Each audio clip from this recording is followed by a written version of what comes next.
Dulu juga istri-istri Nabi umur 85 tahun baru melahirkan. Asik. Selama mau melahirkan. Lama Allah mengendaki mana? Nah, camkan, resapkan, kita perlu menanamkan dulu apa itu perlawanan. Perlawanan itu bukan pemberontakan. Perlawanan itu bentuk sadar kita terhadap sesuatu yang merugikan kita dan kita melawan. Ya, baik di tingkat pusat maupun di tingkat daerah, hal ini harus ditempuh melalui kelompok-kelompok kajian, kelompok diskusi, gerakan lokal, disantui kelompok pemikir. Hal mana antara kelompok pemikir, kelompok pelaksana di lapangan memiliki hubungan yang simbiosis mutualistis. Jadi Amar gak usah merasa cuma SMA, Oki gak usah. Kita semua sama. Semua kita, rumus dalam hukum Islam adalah balik. Ya, orang yang sudah masuk masa dewasa dengan menstruasi atau haid, atau laki-laki yang sudah mimpi basah, itu sudah masuk. Maka jangan heran ketika Khalid bin Walid diganti dengan Mus'ab bin Umair, atau pertempuran yang tadi dipimpin oleh panglima perang berusia 40, 30, 70 tahun lalu. Ya. Jadi perlu diketahui bahwa Bapak semua, teman-teman semua, dalam babakan sejarah Islam itu ada seorang panglima perang di daerah-daerah pembebasan atau penaklukan. Dia diberangkatkan pada zaman kekhilafahan Abbasiyah atau sebelumnya atau sesudahnya dalam usia 22 tahun. Tanpa dia sadar bahwa ternyata dia sudah berjalan sekitar 53 tahun di atas kuda dan membebaskan di berbagai daerah. Ketika satu waktu dapat surat panggilan, disuruh dia untuk pensiun, ya. Untuk pensiun, ini waktunya habis katanya. Habis. Gimana nih materi belum selesai? Iya. Enggak apa-apa kalau nanti masih ada lain waktu. Bisa ketemu tahun 2020.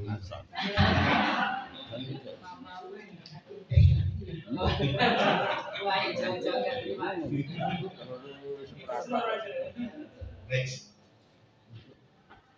Nah, sadari dulu kita perlu perlawanan. Kalau kita semua sudah sadar, mari kita buat gerakan penyadaran tanpa harus disuruh.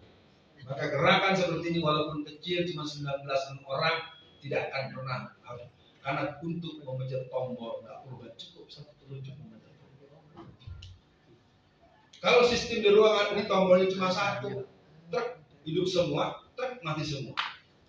Maukah kita di tombol-tombol jihad di negeri ini? Bisa. Itu harus belajar dalam teori chips. Dan itu tidak bisa mendadak. Kalau kita mau punya produk-produk berkualitas, harus ada perencanaan, ada tahapan, ada proses, manjada, wajada. Maka ketika tahun 1997 menjelang masa-masa akhirnya Pak Harto, itu kelompok Golkar maupun PDI tanpa P itu sudah begini nih. Jangan sampai P3 ketua umumnya Alfian Tanjung.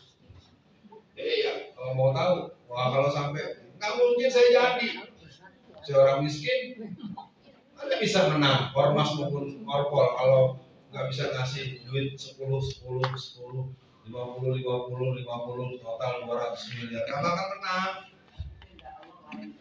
Ya, faktanya kan nggak jadi, nggak bisa. Makanya ini harus dirancang. Kemenangan itu harus dengan pertolongan Allah. Nah, kita harus buat hal-hal yang bisa memacu kita untuk menang. Bukti kan kita bisa 1000 kemarin, 7 kita buat. Perlu ada rancangan politik. Nah, kalau rancangan politik masih ada yang cuma gara-gara libur 2 hari, sehari buat tidur, ya nggak bisa menang. Bukan di sini di Jakarta.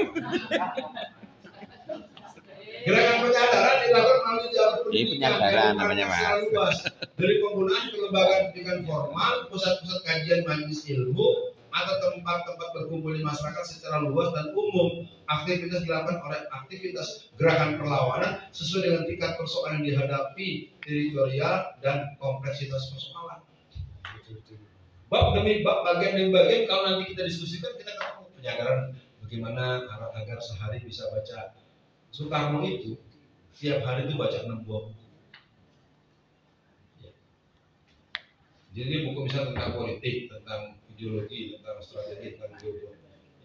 Dia baca sama dengan tadi pertanyaan besar Evan, ada berapa buku itu saya kata penting, bagus itu, saya betul. Maka saat Evan harus siap-siap jadi tim pemberi materi nanti untuk acara-acara berikut. Mudah-mudahan Bu Sri mengizinkan.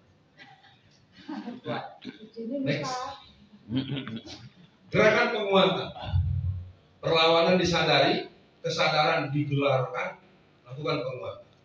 Kesadaran yang tadi dimiliki secara luas dan merata perlu mendapat penguatan baik secara nilai mental spiritual, nilai yang bersifat fisik, pengadaan fasilitas, dukungan real seperti peluang, dana, peran lanjutan, sehingga perorangan atau komunitas yang telah tersadarkan terhadap situasi objektif tentang Indonesia yang sedang berada di era penjajahan baru ini bisa melakukan tindak lanjut yang terarah, memiliki rumusan tujuan yang fokus, jelas dan realistis. Sebenarnya musim COVID kemarin di Sumatera Selatan itu ada bupati yang tidak memberikan libur untuk semua sekolah. Sampai hari sekarang dia tidak pernah pakai apa tuh daring, cuma ditutup berita. Ada sekolah. Ya. Karena memang COVID itu kalau pakai Pak Dharma Parengkun atau Bu Persiti Fadila, pakai itu sinetron kita nyanyi ngikutin kemauan musuh. Memang kalau yang saya lihat, ya saya kan kuliah juga di Jawa Tengah. Pesantren-pesantren itu, Mas Bro, itu nggak ada yang gitu. Cuman mereka kalau ada petugas COVID, yang dibuka karpet yang dekat teras. Dan petugasnya pulang pasang lagi. Saya salut, itu saya kan keliling tiga. Ini lama-lama aja tengah pintar-pintar juga nih. Kita nyanyi yang di kota-kota, pintar tapi goblok. Iya, goblok parah. Betul. Saya di daerah-daerah jalur daerah Tangerang tempat saya tinggal tuh nggak ada yang dicabut. Karena mereka tanya ketika petugas COVID datang dia tanya, ini apa edaran? Kalau edaran itu nggak ada sanksi. Kalau nggak ada sanksi berarti edaran bukan pedoman hukum. Kalau tidak ada peraturan berkekuatan hukum, kami nggak boleh lepas. Ada mau perda nggak? Itu persoalannya karena kita yang ngerti politik. Baru dibentak-bentak sama Satgas PD Perjuangan aja langsung buka karpet. Emang Satgas apa urusan dengan polisi? Pemilu 2014, DPC PD Perjuangan Jakarta Timur itu membuat postingan di Facebook. Saya sudah ceritakan ini berkali-kali. Barang siapa ustadz yang berceramah, berkhutbah, membahas soal politik, tangkap dia.